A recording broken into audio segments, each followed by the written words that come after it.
Babala muli ang Bureau of Internal Revenue sa mga endorser at promoter ng illegal na vape products. Matatandaang nagsampa ng kasong kriminal ang BIR laban sa illegal na pagnenegosyo ng vape na may tatak na Flava, then Cut at Flare dahil sa hindi pagbayad ng buwis na umabot sa 8.7 bilyong piso. Si Criselyn Catarong magbabalita. Patuloy ang talamak na bentahan ng mga illegal na vape products sa bansa. Kaya naman tuloy-tuloy din ang enforcement at monitoring ng Bureau of Internal Revenue laban sa mga ito. Ayon kay BIR Commissioner Romeo Lumagi Jr., isinampa na nila kamakailan sa Department of Justice ang mga criminal charges laban sa mga illicit vape trader at importers ng mga vape brand na Flava, Dencat at Flare.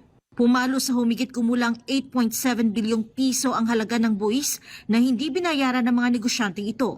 Ang kasong sinampa natin ay yung, of course, andyan yung illegal possession ng mga vape products at yung tax evasion and failure to file excise tax returns. At patuloy pa rin ang gagawin nating pagsampa ng mga kaso sa mga mahuhuli natin na nagbebenta pa rin ng mga vape products na hindi bayad ang buwis. Kasabay ng paglaganap ng illicit vape trade, pinaalalahanan ng BIR ang mga endorser at promoter ng mga vape products na maging masusing magsuri at tiyaking lehitimo ang mga vape brands na kanilang iniendorso.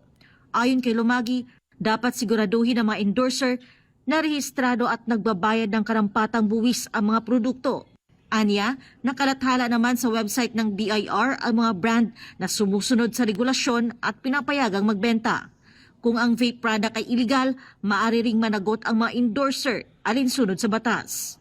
Lahat ng konektado sa mga pagbebenta ng vape, dahil illegal nga ang pagbebenta or mere possession ng mga vape products na hindi bayad ng excise tax ay considered unlawful na yan at may violation under the tax code. So lahat ng mga involved dito sa mga pagbebenta ng mga vape products ay madadamay sa kasong tax evasion.